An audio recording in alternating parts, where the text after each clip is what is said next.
Komið blessuð og verið velkomin með okkur í Hvíta máva. Gesturinn hefur nú siglt úfinn sæ og séð mávarnar fljúga þar, en hann skrifaði þetta.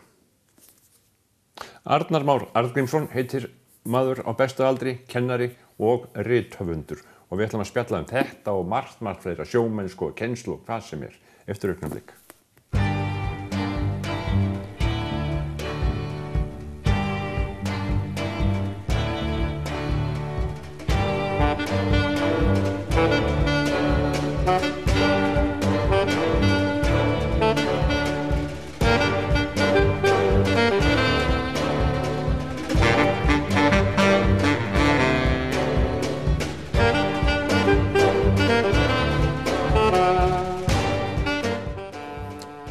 Arnar Már, vertu velkomin. Kærar þakkir.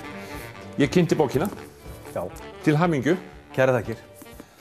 Sölvasaga, unglings, eflaust búið að tala töluvert við þig hana og ég veit að það hefur verið, ég sé það í sjónvarpi og heyrt í útvarpi og annað. En hvernig var við athöfnina? Þetta var bland af skelfingu og gleði að þurfa að sitja þarna og bíða og náttúrulega tilhlökkun. Miðið möguleiki alltaf, en síðan þegar nafnið mitt var kallað upp þá hélt ég ekki mikið eldri og svona klukkutímarnir á eftir líka voru mjög erfið, ég var í áfalli. Þannig að þú veist ekki að þú fáir verðlaunin fyrir athöfnina? Nei. Eru þá allir sem eru tilnefndir, eru kallaðir? Já. Það bara þannig? Þetta skilst mér að síðan sé sjaldgæft í verðlaunaheimunum í dag. Já. Og svona líkar ekki öllum vel, en öllum var falið að vera tilbúið með ræðu. Þannig að þú varst búinn að semja ræðu hvort sem þú fengir verðlaunin eða ekki. Maður þurfti að setja sér þessar stellingar. Hvað ef ég fer hérna upp, hvað ætla ég að segja? Ég svo sem sinnti nú ekki þeim tilmælum sérstaklega vel. Ég hefði ætlað mér að semja eitthvað á dönsku og eyða miklum tími í þetta. Sér kom andinn ekkert yfir mig. Þannig að ég sauð eitthvað saman á þessari leið úr sætinu og upp í pontu. Gerður það svoleiðis? Já, þú veist, það var bara eitthvað guðlegt, eitthvað æðra sem hjálpaði mér við það. Já. Ég ætla að þakka mömmu og pappa og Já, ég gleymdi því náttúrulega. Það ekkert Óskarsverðlauna? Ég mundi eftir að þakka þýðandanum og útgáfu fyrirtækinu. Og Norðurlandaráði. Búið að þýða bókina á mörg tungumál? Það búið að þýða yfir á sænsku. Hún komin út í Svíþjóð. Hvernig eru móttökur? Sko, þetta nú svo stutt síðan. Og en það hafa birst jákvæðir dómar og það eru þreifingar líka í Danmörku og svona sitt hvað að gerast. Já.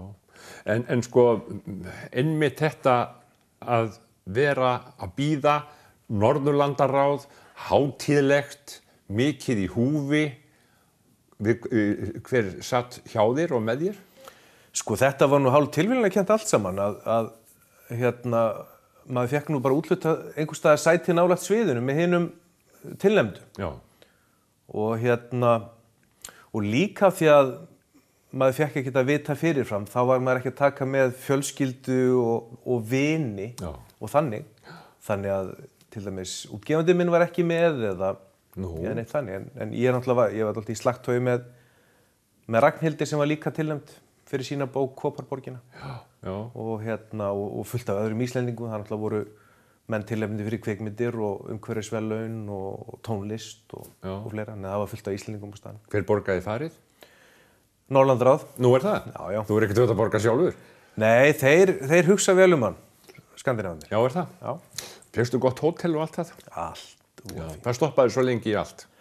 Heyrðu, við vorum komin 2 dögum fyrr og tókum þátt í svona ráðstefnum og slíku. Síðan var ég nú bara farin daginn eftir. Já, nú það? Já. Ég vaknaði nú tiltölulega snemma og gekk aðeins bæinn og var svona aðeins farin að átta mig á hlutunum. Og síðan bara í flug klukkan 1 og síðan fór ég beint út á Reykjavíkurflugvöll og beint til Akureyrar. Nú það bara svona? Já, þetta var orðið ágætt líka. Já, það? Já.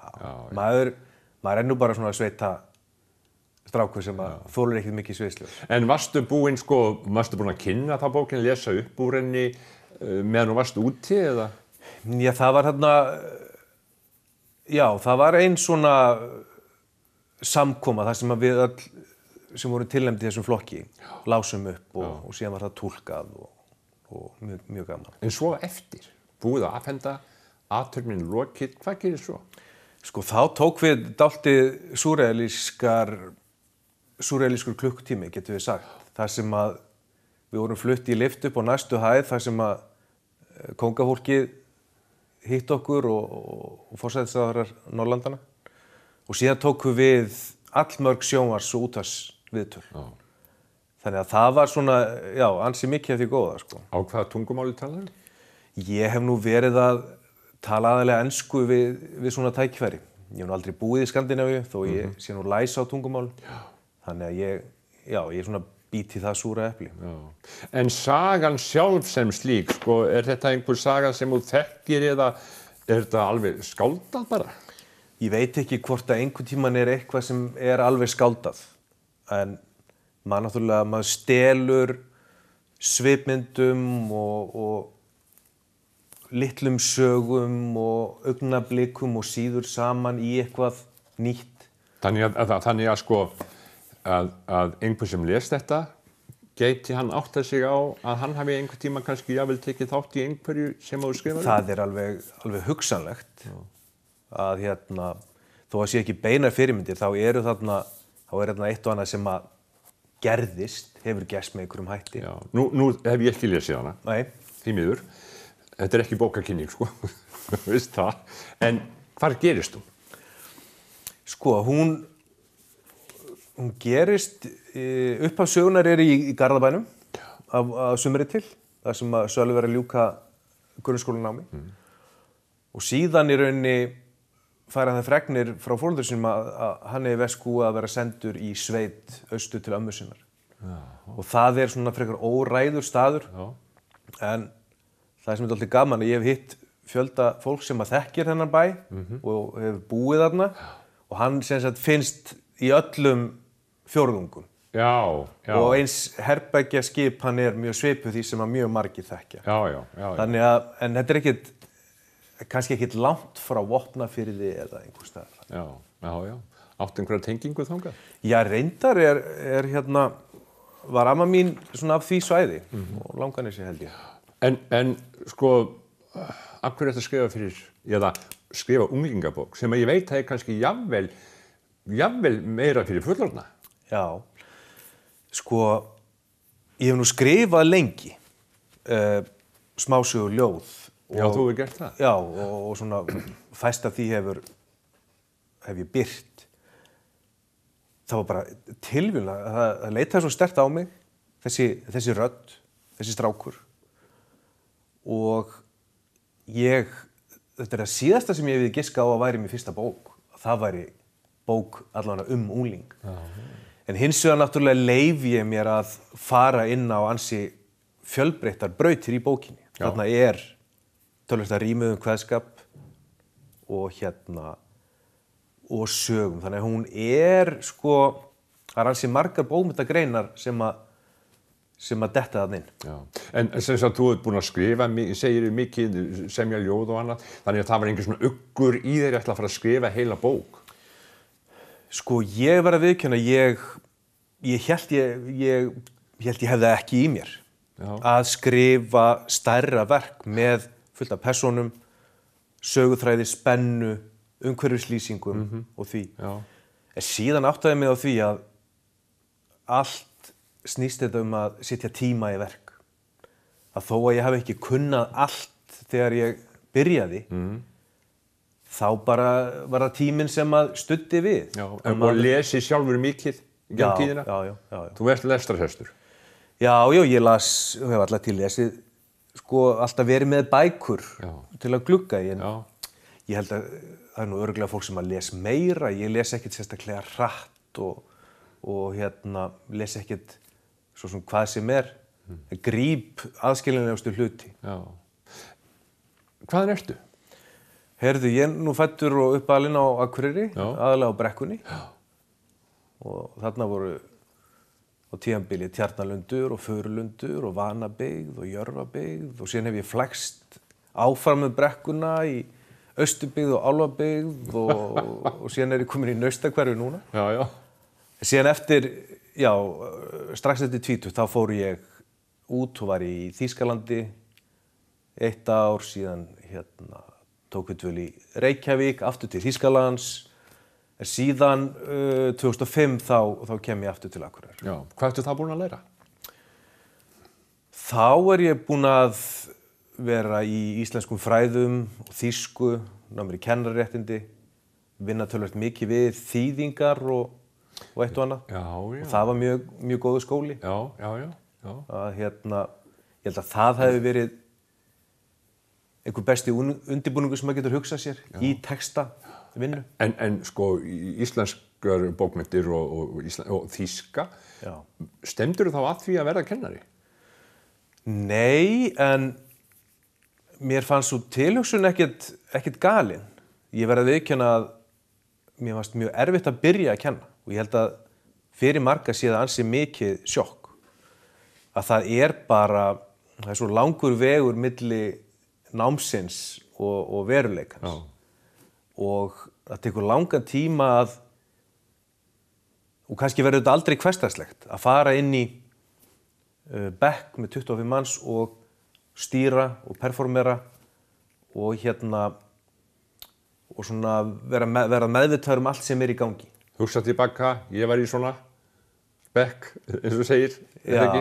Jú, algjörlega. Ég hef verið í þessari stöðu, segir við sjálfan þig. Já. Nú ég að kenna, nú ég eins og kennari sem mér þótti leiðilegur í gamla daga. Já, algjörlega og sko, þetta alltaf erfitt fyrir kennar og líklega í sko hvaða vinnu sem að fyrstu árin, maður hugsa nánast til þeirra með hryllingi. Já. Öll mistökin sem maður gerði og þannig, en ég vístu þetta við lækna sko líka sem hafa örugglega mist hnífinn eitthvað á einhvern óþægilegan stað. Já. Arnar, foreldrar þínir? Já. Hver eru þau? Það eru Jóhanna Magnúsdóttir. Já. Kennd við Norðurgötu og Arngrímur Brynjólfsson kenndu við Harðangur í þorpinu.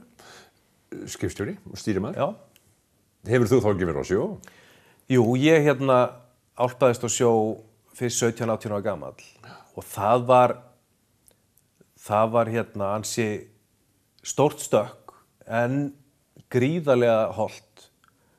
Að ég hafi verið vitað frá sko barnæsku að ég væri afar sjóveikur. Nei, það? Já, en ég lét mig hafa að fara þarna fyrst eitt haustið. Já. Og var nú þarna rænulaus fyrstu dagana og síðan svona á sumrin í upphafi hvers sumars. En það getur verið ansi hressandi að fara út í eitthvað sem maður ræður nánast ekki við. Í hvernig sjómennsku varstu? Varstu þá með pabba þínum eða? Af og til. Það var svona engin regla á því. Ég svona flæktist alltaf milli samherja skipana. Varstu á þeim skipum? Já, á frystitorum svona aðalega.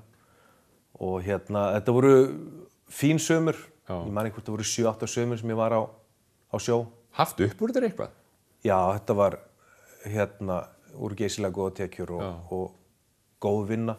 En síðan náttúrulega sko, þetta var nú oftast yfir sumartíman.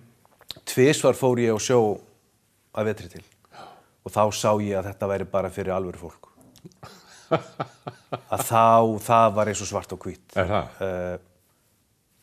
Illviðrinn, kuldinn, þetta var sko, já, það er ljúft að vera á sjó á sumrin, en þarna reyndi verulega. Já, þannig að sko, það sem að stundum með tala um þetta eru naglar.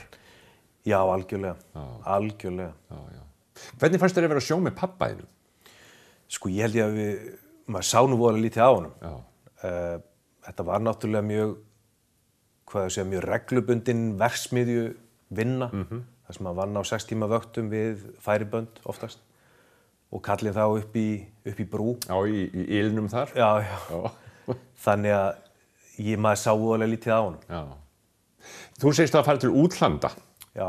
Og í hvað tilgangi var það? Hvað varst að gera þvælast til útlanda?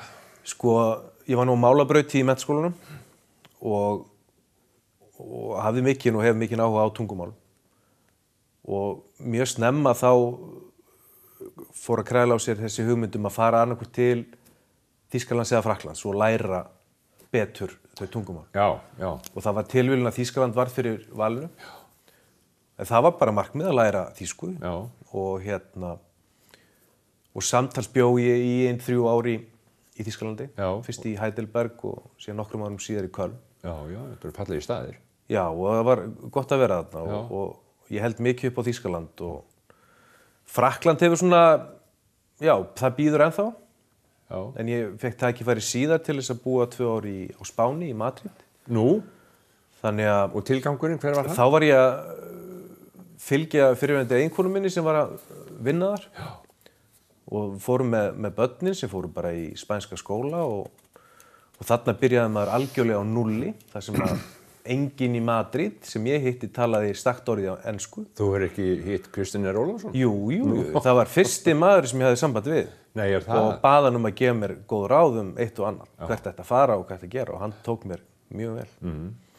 En þetta var mjög merkilegu tíma því að árin í Þýskalandi þá hafði ég verið einn í svona stúdentalífi. En þarna var maður kominn nánast mállausinn í nýtt samfélag og ég man að eftir 2 vikur þá var ég farinn að tala við kennara á foreldrafundi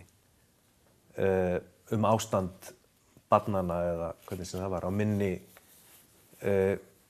mjög svo takmörkuðu spænsku á þeim tíma. Já. Þannig að þetta var skemmtilegt að fara inn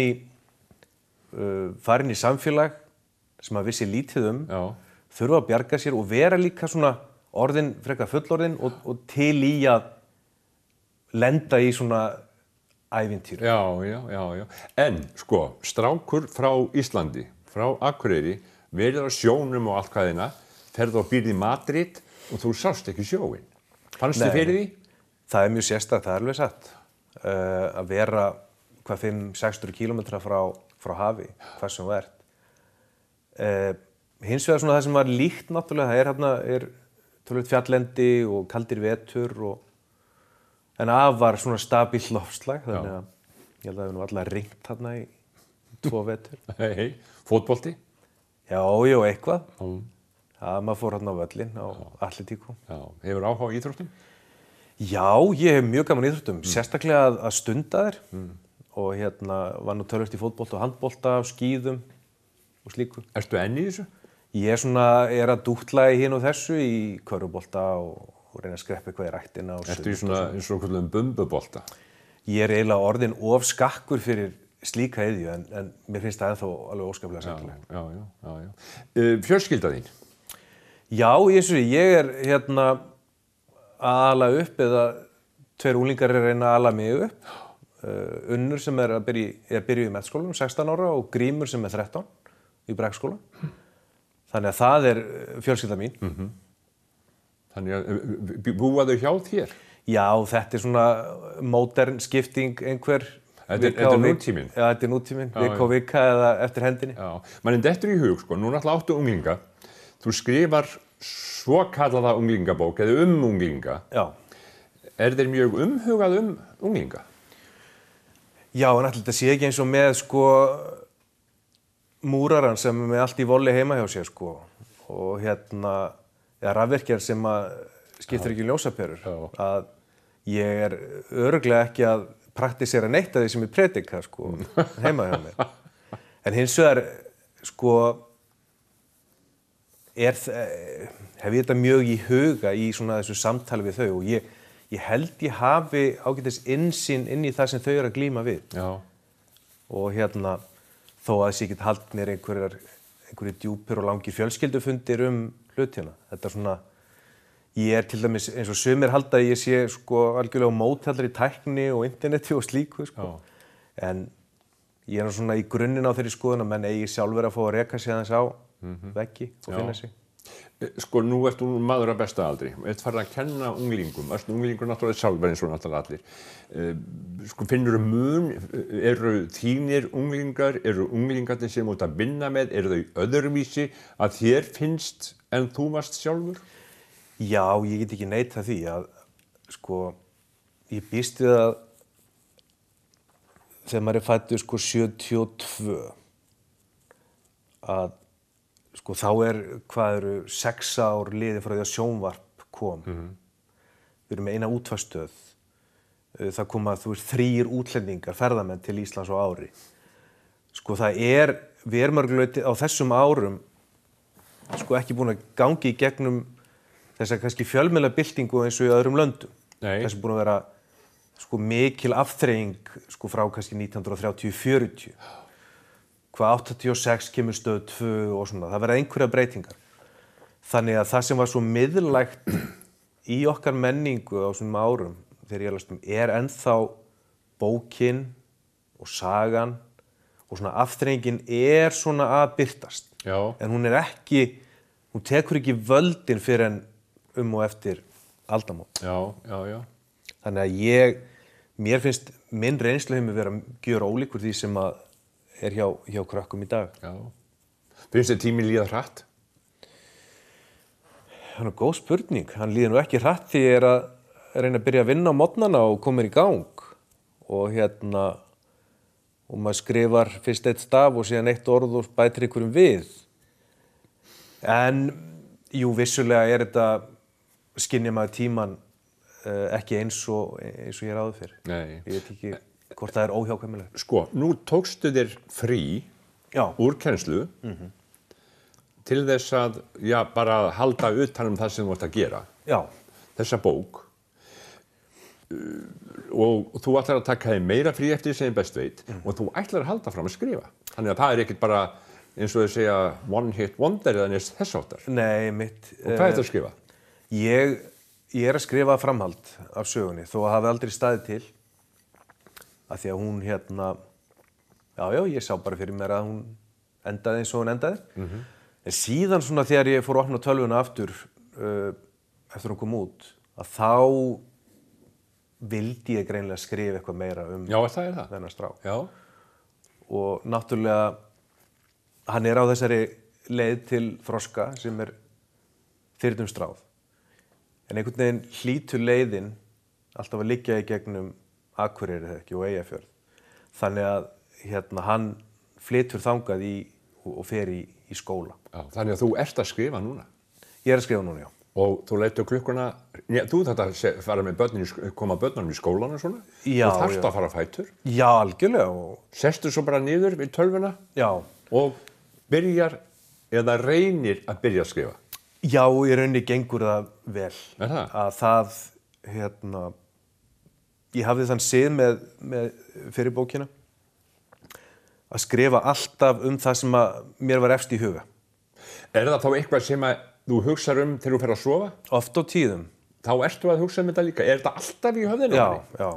Og ég er mjög meðvitaður það að reyna að setja eitthvað í gang á kvöldin fyrir nóttina. Fyrir undirmeðvitundina að vinna úr. Já. Og síðan oft á tíðum þá spretta fram hugmyndir á morgnana.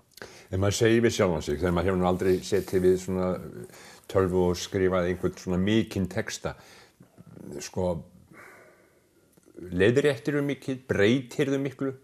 Sko, eða handskrifarðu eitthvað? Ég er alltaf að hripa eitthvað hjá mér, en svona þessir lengri textar, það er allt saman í tölvu. Og ég vinn þannig að ég skrifa mjög hratt í belg og biðu án þess að, getum við sagt, hugsa. Sérðu þetta fyrir þig sem þú skrifar? Sérðu myndina? Já. Þú var með svona myndrænar hugsun? Já, algjörlega. Ég var með bæði með típur og staði og hús fyrir augunum á mér. Já. Og var svona að skrifa inn í það. Já, þannig að þú ferð bara svona, þú bara dettur inn í leikmyndinni, sem þú segir. Já. En síðan tekum við gríðarleg vinna sem er að því ég skrifa svona frekar mikið í belg og biðu.